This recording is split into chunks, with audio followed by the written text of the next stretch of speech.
Olá pessoal do primeiro ano, vamos dar continuidade aqui na nossa questão da industrialização, né, mundial e voltar aí para os estudos feitos no Brasil, né? No capítulo 21, como mostra o título aqui, vai nos aprofundar sobre a questão da dinâmica industrial na região brasileira. Nós vamos falar um pouco, né, introduzir um pouco como houve essa grande explosão industrial nas principais regiões do Brasil e como está hoje essa questão industrial em todo o território brasileiro, né? Lembrando aí que a industrialização do Brasil, ela ocorreu de forma tardia, ou seja, enquanto a Europa estava se industrializando lá no século XVIII, né, em 1750 mais ou menos, estava começando um grande processo de industrialização lá na Europa, aqui no Brasil ainda seria o período colonial, né, existia ainda no Brasil o período da plantação da cana-de-açúcar, dando início aí então à exploração do ouro, né, enquanto a Europa estava no seu período aí de apogeu da industrialização. No século XIX, poucos investimentos foram feitos aqui no Brasil de forma a se industrializar, ou seja, em umas indústrias incipientes, como é o caso das indústrias têxteis, das indústrias aí metalúrgicas que começam a surgir no início aí do século XIX. Foram feitos aí, né, e os maiores produtos manufaturados que o Brasil precisava sempre vinham de fora, principalmente da Europa, ou seja, tudo que o Brasil precisava na questão de roupas, calçados, na questão de utensílios domésticos, vinha tudo da Europa. O Brasil basicamente não produzia nenhum tipo de produto entre o século XVIII e o início aí do século XX. A atividade industrial não despertou interesse dos investidores, já que o principal produto que era exportado e que tinha uma grande rentabilidade, uma grande lucratividade, era o café. Então, eles, já que estavam vendendo café e estavam aí ganhando uma certa quantidade por esse café, não era rentável investir nas indústrias e sim continuar na plantação e na exportação do café. Foi só com a crise de 1929, né? Lembra dessa crise lá que nós falamos no ensino fundamental dela, a crise da quebra da Bolsa de Valores de Nova York, né? Que ocorreu em 1929. E a chegada também de Getúlio Vargas no poder, ou seja, nós temos aí então alguns pontos externos para se trabalhar com a questão do que levou à industrialização no Brasil e pontos internos, né? O que levou o Brasil a se industrializar de acordo aí com a política nacional. Vargas chega ao poder, né, que no ramo industrial vai ganhar impulso com a chamada política da substituição das importações. Política essa que nós estudamos lá no 7º ano com a industrialização do Sudeste.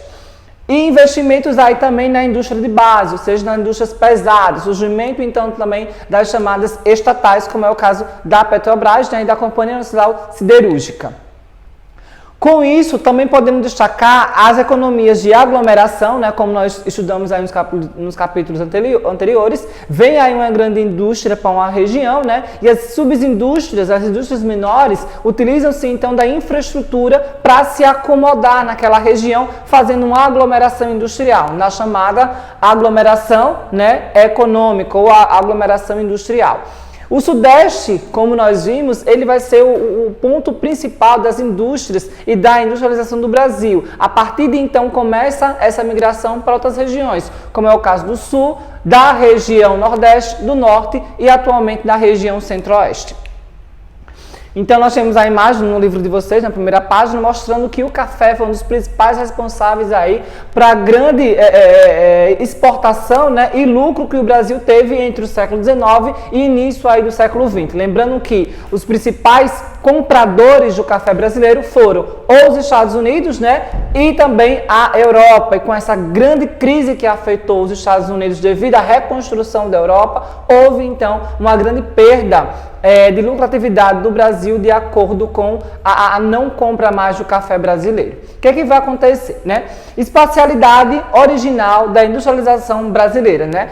Qual é o espaço? Qual a região que se industrializou inicialmente? Como já foi trabalhado muito sobre essa questão da industrialização brasileira, o Estado aí, né, principalmente São Paulo, foi o principal responsável por deter uma grande quantidade aí de barões do café, que eram a elite aí que possuía a grande quantidade de dinheiro, né, que vinha da lucratividade do café. A partir de então São Paulo, houve o chamado surto, né, industrial para as demais regiões, aliás, para as demais cidades, né, e os demais estados, como é o caso do Rio de Janeiro. Teve também naquela região uma grande disponibilidade, né, e um grande porto, que era o Porto de Santos, que até hoje é o maior porto da América Latina, que servia aí de porta de escoamento da produção para as demais regiões do mundo, como é o caso da Europa e dos Estados Unidos. Também existia uma rede de transporte eficiente, como nós vimos, aquela grande rede aí de ferrovias que interligava o interior do Brasil até o litoral entre os portos. Tinham também uma maior capacidade de investimento, já que a região sudeste era a região aí detentora dos maiores safras de café, e com isso aí uma grande lucratividade, né? Uma grande, digamos assim, uma grande economia de dinheiro, de capital investido. Além do mais, nós temos a grande concentração de mão de obra, principalmente a grande mão de obra imigrante que chega no Brasil nessa época para trabalhar nas fazendas de café, além também de uma grande presença de uma rede incipiente e têxtil, que eram as pequenas indústrias aí que começaram a surgir voltadas para a fabricação de tecidos, já que eram indústrias têxteis, certo? Com o colapso aí da cafeicultura, ou seja, com a grande crise econômica de 29, né, a quebra da Bolsa de Valores de 29, que chega a se estender reflexo no Brasil, houve então aqui no Brasil uma política, né, uma necessidade de o Brasil começar a ser protagonista na questão industrial. Então, o Brasil aí industrial, ele começa a surgir na região sudeste e exclusivamente em algumas cidades do território de São Paulo, né? Então, nós temos nessa época aí, como o texto fala, dois Brasis. O Brasil industrial, que fica na região sudeste, mais exclusivamente entre São Paulo e Rio de Janeiro, e o Brasil que não é industrializado, um Brasil ainda que se passa a ser agroexportador. O que é que nós vamos ter? Com a crise de 1929, né, que é aquela grave crise que atinge os Estados Unidos, nós vamos ter aí, insustentabilidade, né, de fazer importações. Ou seja, como o Brasil, como os Estados Unidos, não vai ter mais uma grande lucratividade, que eram os produtos que ele vendia para a Europa, e com isso recebia uma grande quantidade de lucro, ele não vai ter mais condições de comprar produtos de fora, principalmente produto brasileiro. E com isso aí, o Brasil para de lucrar e para de vender os seus produtos, que era o café, o principal, né? Com isso aí, né, os produtos agropecuários fez uma nova política, chamada política da substituição das importações. Isso quer dizer o quê? Que o Brasil também para de comprar os produtos de fora, já que ele não vai ter uma grande lucratividade, e começa a fabricar o seu próprio produto. Quando o Brasil passa a fabricar o seu próprio produto, lá no início aí de 1930, ele começa a desenvolver a chamada política da substituição de importações, ou seja, ele começa a produzir o seu próprio produto. No Sudeste, o Sudeste também foi palco aí, né, de investimentos industriais, no qual o próprio governo investia, ou seja, essa política de substituições era uma política voltada para nacionalista, né, no qual o Brasil, o Estado brasileiro, ele tinha uma grande quantidade aí de indústrias que era desenvolvida por ele próprio, né. Surge então as estatais, como é o caso da Companhia Nacional Siderúrgica, né, CNS, em 1942, surge também a Petrobras, né? Surge também a Vale do Rio Doce. Tudo isso aí são indústrias estatais que surgem aí entre a década de 1940 e 1950. Essa região aí chamada Companhia Nacional Siderúrgica ficava mais ou menos essa região aqui entre Belo Horizonte, né, que fica entre São Paulo e Rio de Janeiro. Essa região era uma região exclusiva para possuir uma grande quantidade de minérios de ferro, né, e outros tipos de metais metálicos, certo? Essa região é chamada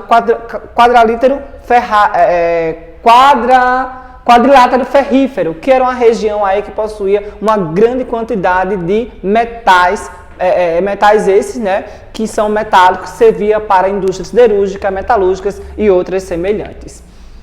Há também o surgimento da Companhia do Vale do Rio Doce, né, que hoje é a grande multinacional Vale, né, a responsável aí pelas barragens e a destruição da cidade de Brumadinho e Mariana, e também a Petrobras, né, que tem uma grande quantidade de capital estrangeiro e capital aí privado em seus investimentos. Lembrando que essas indústrias aí elas foram importantes para o surgimento das chamadas economias de aglomeração, ou seja, como essas indústrias são indústrias muito grandes, né, e utiliza-se uma grande quantidade de infraestrutura, houve a necessidade de pequenas indústrias se aglomerar próximo a ela, surgindo a chamada indústrias de aglomeração, como nós vimos nos capítulos anteriores. A partir da segunda metade do século XX, muitas indústrias multinacionais, né, começam a surgir no Brasil. Por quê? Porque veio um governo aí de Getúlio Vargas, aliás, veio um governo de Juscelino Kubitschek, né, já que o primeiro impulso da industrialização foi no governo aí de Getúlio Vargas. E o segundo impulso da industrialização vem com o JK, né, que vai ser de 1956 até 1960, a abertura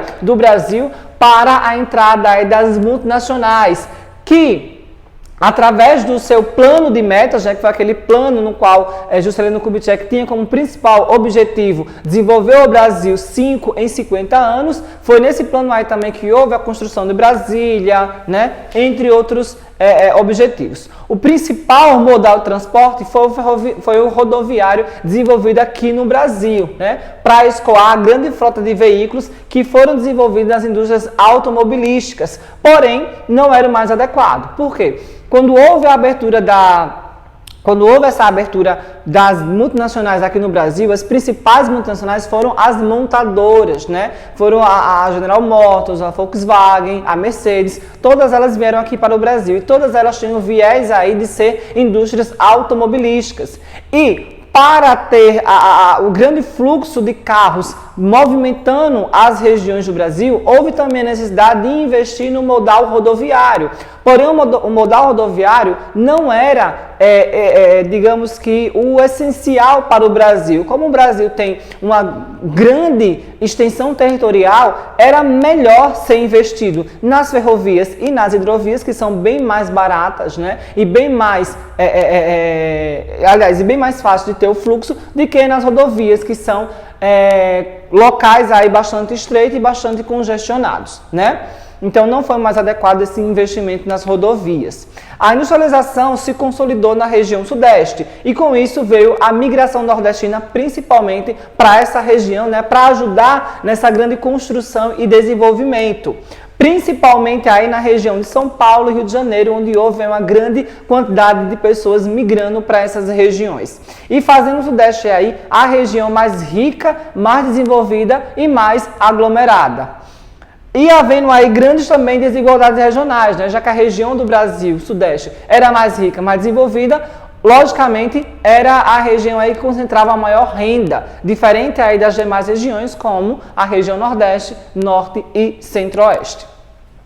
Em 1946, o país ficava à deriva com um golpe militar, né? De 64 até 1985 foi marcado aí com um período que foi desenvolvido o golpe militar aqui no Brasil, né? No caso, a ditadura brasileira, que muita gente aí diz que não foi. E os presidentes que engatavam o governo, né, começavam a adquirir grandes somas de empréstimos e investimentos. Ou seja, os generais que vinham controlar o governo nessa época, de 64 até 1985, eles começavam a procurar grandes quantidades de empréstimos, principalmente vindo do FMI, que é o grande banco, né, que é o grande fundo monetário internacional, que doa, né, faz empréstimos aos países com juros bastante altos. E com isso aí, né, esses empréstimos que foram arrecadados na época da ditadura militar foram investidos principalmente nos setores de energia, né, principalmente com a construção das barragens e das hidrelétricas aqui no Nordeste, né, como é o caso do Sobradinho, entre outros, e também na energia nuclear na região do Rio de Janeiro, que é em Angra dos Reis. Também foi desenvolvida essas grandes somas para o setor de transporte, né, embora tenham contribuído para o desenvolvimento do Brasil. Embora tenha, né, contribuído para o desenvolvimento do Brasil esses grandes empréstimos que o governo militar adquiriu nessa época aí, houve também uma grande soma dessa dívida externa que o Brasil ficou devendo para o Banco Mundial. E esses aumentos começaram a ficar significativos, né, chegando a ter não pagamento dos juros monetários aí devido às grandes somas. Após o período militar, né, vem aí a década de 1980, né, que foi a época de transição entre o governo militar e entre, novamente, a democracia. Essa época aí chamada de 1980, ou seja, a década de 1980, foi chamada de década perdida. Por que ficou conhecida como década perdida, nessa época aí? Porque o Brasil, ele possuía um grande endividamento externo, né, aliás, devia a grandes quantidades de bancos. Houve, então, uma grave crise econômica, o Brasil não crescia devido à grande soma de empréstimos que ele adquiriu, então não tinha como desenvolver mais nenhuma área social, porque não tinha mais dinheiro sobrando. Houve uma grande estagnação econômica, desvalorização da moeda, né? Foi o período daquela troca de moeda do Cruzeiro Novo, entre outros, além da falência de empresas, né? Desempregos, e também os juros altíssimos dos bancos para quem queria adquirir alguma soma, algum tipo de empréstimo. Então, essa década aí chamada 1980 foi chamada década perdida devido às graves crises econômicas, desemprego, falência, quebra, enfim, tudo do ruim que aconteceu no Brasil devido ao período aí da ditadura militar. Chegamos em 1990, né? Nós temos aí o setor secundário que começa a sofrer uma onda de privatizações, ou seja, as empresas públicas, a Vale, a Petrobras, a Companhia Nacional de Siderúrgicas e outras já começam então a ser vendidas. Começa o processo aí de privatização devido ao grande período chamado neoliberalista que surge aqui no Brasil, né? Principalmente o setor energético, das comunicações e da mineração. Ou seja, começa-se a vender as grandes somas de telecomunicação no Brasil, começa a ser vendido aí, começa a ser privatizados as áreas de energia, né? Como nós percebemos aí que a privatização não é uma coisa boa, né? Exemplo disso aí é a privatização da energia lá no Amapá, né? Que ficaram 11, 12 dias sem energia. Tudo isso aí sob o viés do neoliberalismo, né? Ou seja, a pouca intervenção do Estado na economia. Quanto menos o Estado interfere na economia, é melhor para o desenvolvimento do capital privado. Acarretando também grande abertura econômica e isenção de tecnologia nos setores produtivos, desenvolvendo aí o desemprego estrutural. Por quê? As indústrias começam então a se modernizar, começam então a colocar uma grande quantidade de maquinário e esse maquinário toma o espaço da mão de obra humana, fazendo com que haja um desemprego estrutural, que é a troca do homem pela máquina. No mesmo período, né, o Nordeste brasileiro começa a entrar na chamada guerra fiscal, ou seja, os estados do Nordeste começam a brigar entre si para ver qual é o estado que mais faz doação ou qual é o estado aí que mais oferta uma grande quantidade de incentivos fiscais para as indústrias que vêm da região Sudeste, já que a região Sudeste está saturada. E a briga ela vai ser encabeçada pelos estados de Ceará, Pernambuco, Rio Grande do Norte e Bahia. Esses 4 estados, eles brigam entre si para ver quem mais oferta incentivos fiscais para chamar a atenção das indústrias que estão na região Sudeste para migrar para a região Nordeste.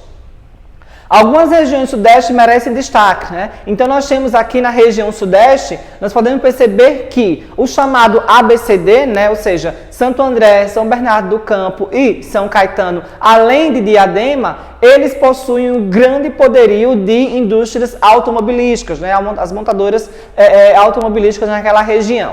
Além disso, né? O tecnopolo da região, que é o Vale do Paraíba, né, ou seja, a região de Campinas, e São José dos Campos, eles possuem uma grande tecnologia nas suas universidades, no qual são denominados de tecnopolo, porque possuem grande tecnologia para serem desenvolvidos. Então, nós temos 2 regiões, as regiões do ABCD, né, que é a região automobilística, e o tecnopolo, que fica entre a região de Campinas e a região de São José dos Campos. Concentração industrial e contrastes regionais, né? Temos a região Sudeste como ainda mais desenvolvida, porém as regiões aí que começam agora, no século XXI, a engatear para o desenvolvimento industrial. A disparidade socioeconômica associada à distribuição das atividades industriais no Brasil dá-se no âmbito interregional, ou seja, vamos supor que o próprio O próprio Sudeste, existe aí, né, estados desenvolvidos como São Paulo, Rio de Janeiro, e estados menos desenvolvidos, como é o caso de Espírito Santo, certo? Que essa questão aí interregional, dentro da própria região, existe estados desenvolvidos e estados não desenvolvidos. Observando-se a supremacia do Sudeste e também no plano intrarregional, não é igual essa distribuição. Como nós vimos, dentro do próprio estado, existe aí algumas cidades que são totalmente desenvolvidas, né, como é o caso das cidades que tem tecnopolos, Campinas e São José dos Campos, e cidades aí que não tem nem tecnopolos e nem tem aí um grande poderio industrial. Então nós temos uma grande desigualdade, tanto dentro do próprio, da própria região, como também dentro do próprio estado. Então nós temos aqui, ó, as regiões mais industrializadas, né, são as regiões aqui mais escuras. A gente percebe que posteriormente é a região sudeste, seguido pela região sul, né? Vamos aqui para a região nordeste. A região norte é a penúltima a ser industrializada, com pouquíssimos polos, principalmente na região metropolitana do Pará, né, que é a região de Belém, e também a região metropolitana de Manaus. Além disso, nós temos algumas cidades aqui como Cuiabá, Campo Grande, Goiânia e até a própria Brasília, que estão ainda no processo de industrialização da região centro-oeste. No mapa, né, a gente percebe a supremacia das regiões litorâneas, como destaque aqui, ó, a gente percebe que sim, são as regiões litorâneas que têm uma grande supremacia na questão industrial, principalmente as regiões centro-oeste, aliás, a região sudeste e a região sul. E em torno aí das capitais, uma alta concentração industrial, né, já que são as capitais que requerem um grande investimento e também uma grande quantidade de pessoas, né, uma grande quantidade aí de tecnologias investidas. Consolidando a hierarquia urbana-industrial e expandindo o déficit nas regiões norte e centro-oeste, né? Temos aqui esse grande déficit aqui na região norte e na região aqui centro-oeste, déficit esse que é déficit industrial. Refletindo assim com destaque na proporção do PIB, né? Nós temos aqui as regiões mais industrializadas, que possuem o maior PIB, e as menos industrializadas com o menor PIB, ou seja, o Produto Interno Bruto, que é aquele valor arrecadado aí com a soma dos três setores da economia. Dispersão das atividades industriais. A forte sindicalização da mão de obra no ABC paulista, ou seja, o grande poder dos sindicatos que começa a ser desenvolvido na região do ABC paulista, começa então a fragilizar as políticas das empresas e das indústrias que estão naquela região. E com isso aí vai fazer com que haja uma grande saturação e essas indústrias que se formam na região do ABC, elas começam a migrar para outras regiões, né? Principalmente aí na década de 1970, que começa essa repulsão dessas indústrias para as regiões menos desenvolvidas, como é o caso da região Nordeste, que está ofertando aí uma grande quantidade de incentivos fiscais. É nessa época aqui que o Brasil ele começa na chamada deseconomia de aglomeração, quando começa a migração das grandes indústrias para as regiões aí menos desenvolvidas. E o Estado, mais uma vez, passou a ter papel desarticulador dessa transformação. Na época, o período aí, né, o regime civil-militar, com o objetivo de ampliar a integração das regiões brasileiras, adota, né, uma política de incentivos fiscais. Que nessa época, ainda em 1970, né, ainda o período militar, então o período militar ele vai ajudar, né, o poder militar, que é o Estado naquela época, ajuda as regiões aí a desenvolver e a ofertar algum tipo de incentivos fiscais e ele vai lá e ajuda com a questão da infraestrutura. Com isso aí, né, dá-se os estados e os municípios, dá-se incentivos fiscais e o governo federal entra com a questão da infraestrutura para promover o desenvolvimento das demais regiões, né? Como foi o caso aí da Zona Franca de Manaus, lá na região norte do Brasil. E o governo estaduais e municipais começam a desempenhar papéis para essa tendência, disputando entre si várias áreas industriais. Como a gente falou, a guerra fiscal entre os estados e entre os municípios, para ver qual é aquele que oferta melhor incentivos fiscais para as grandes empresas nacionais e transnacionais se instalarem nessa região. Vamos então para a região sul, segunda maior região a ser industrializada. A região metropolitana de Porto Alegre, né, lá no Rio Grande do Sul, existem as indústrias têxteis e indústrias alimentícias. A partir de 1970, ela vai ganhar destaque na produção de maquinário e de equipamentos agrícolas, além da instalação da General Motors, né, que é uma grande automobilista multinacional. Cidade Industrial de Curitiba, lá no Paraná, né, vem a instalação da refinaria da Petrobras a partir de 1999 e se instala também a montadora Renault e Audi, né, que também são indústrias voltadas para os setores automobilísticos. Na região nordeste, lá de Santa Catarina, vai ser desenvolvido na cidade de Jaraguá do Sul e Joinville, né, as produções dos setores de eletrodomésticos, de materiais de produção e também de motores de autopeças, já que lá próximo tem indústrias aí automobilísticas. A industrialização do Sul foi impulsionada pela disponibilidade de energia elétrica e fóssil, já que lá existe a Itaipu, né, que é a binacional, a maior da América Latina, e também Santa Catarina tem aí uma grande disponibilidade de combustíveis fósseis para a geração de energia elétrica, que nós temos aí dois vetores de energia, a hidrelétrica e a carvão mineral. Nós também temos atualmente essa grande disponibilidade aí do gasoduto que vem da Bolívia até a região sul-sudeste do Brasil, né, onde vai ser uma grande disponibilidade aí de mais energia a partir dos combustíveis fósseis. O Sul tornou-se ainda mais importante depois que consolidou acordos aqui com o Mercosul, né, que é o bloco econômico formado por Brasil, Argentina, Uruguai e o Paraguai. Como nós vimos lá no 7º ano, como esses países eles estão próximos à região sul, foi de extrema importância essa consolidação para que a região sul ela desenvolvesse mais ainda a questão do comércio entre esses três países aí, Paraguai, Argentina e Uruguai. A localização estratégica aqui da região sul, né, dos três estadinhos aqui, ó, da região sul, foi essencial para um novo cenário, né, que vai atrair ainda mais indústrias e núcleos regionais no interior dos três estados. Vamos então para a nossa região, a região Nordeste, né? A industrialização nordestina se encontra em torno das maiores cidades dos três estados, ou seja, os três estados mais desenvolvidos industrialmente são a Bahia, né, principalmente a região de Salvador, nós temos no Recife, né, Pernambuco e temos Fortaleza lá no Ceará. As regiões metropolitanas de Salvador, ela vai contar com o polo petroquímico de Camaçari, né, e o distrito industrial de Aratu, além da instalação das montadoras como a JAC Motors e a Ford. Então, nós temos aqui esse mapa interativo no qual vamos mostrar os principais pontos de atração industriais das regiões do Nordeste. A gente vai destacar aí grande quantidade de indústrias automobilísticas, alimentícias e entre outros ramos. A região industrial da Grande Recife, né, como parque industrial diversificado, é fruto da política articulada, né, pela SUDENE, que é a Superintendência de Desenvolvimento do Nordeste. Então, teve aí o apoio desse órgão aí, estatal, né, que ajudou a região do Recife a se desenvolver economicamente, né, no qual atualmente vem crescendo o ramo, principalmente da informática, na região próximo à Universidade Federal do Recife, né. Fortaleza é a cidade nordestina que mais cresceu nas últimas décadas. Possui aí grande destaque têxtil, né, um grande polo têxtil na questão aí de vendas de roupas principalmente.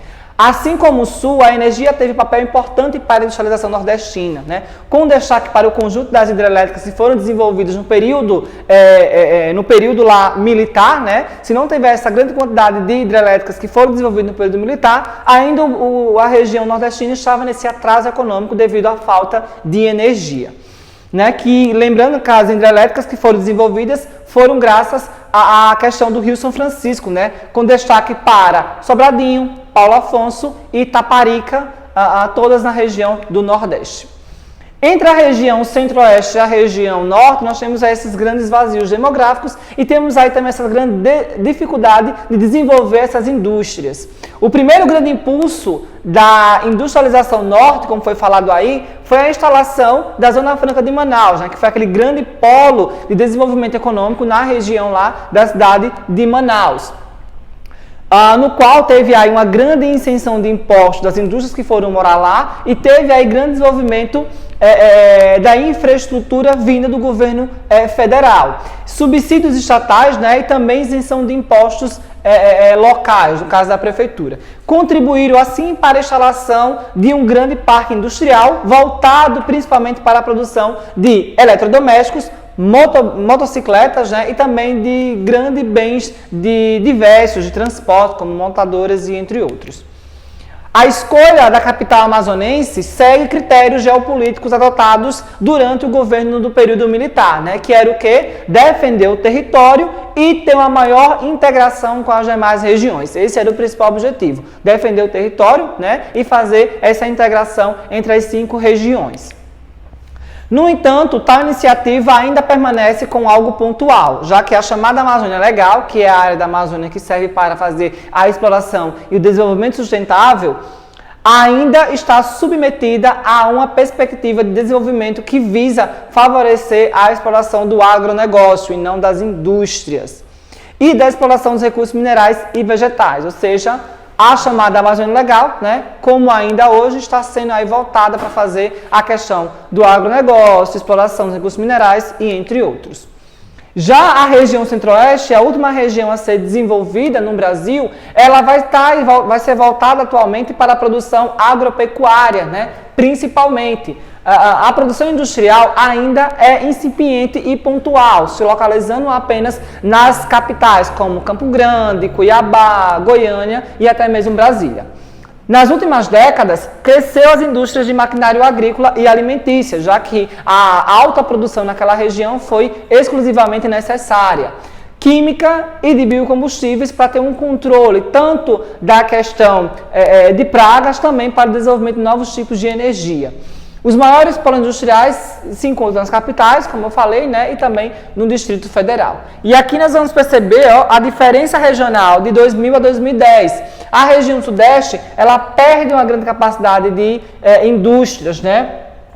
Ganho de indústria nós temos na região nordeste, temos na região norte, na região centro-oeste e também nós temos aí na região, aliás, só as 3 regiões aqui ganham indústria. Região sudeste e região nordeste, atualmente entre 2000 e 2010, perdem aí uma certa quantidade de indústrias, tá? Para finalizarmos aí, vocês ficam com a atividade que vão da página 24 até a página 29. E nós vamos aí trabalhar na próxima aula com o nosso próximo capítulo, que é o capítulo 22, ok? Até mais!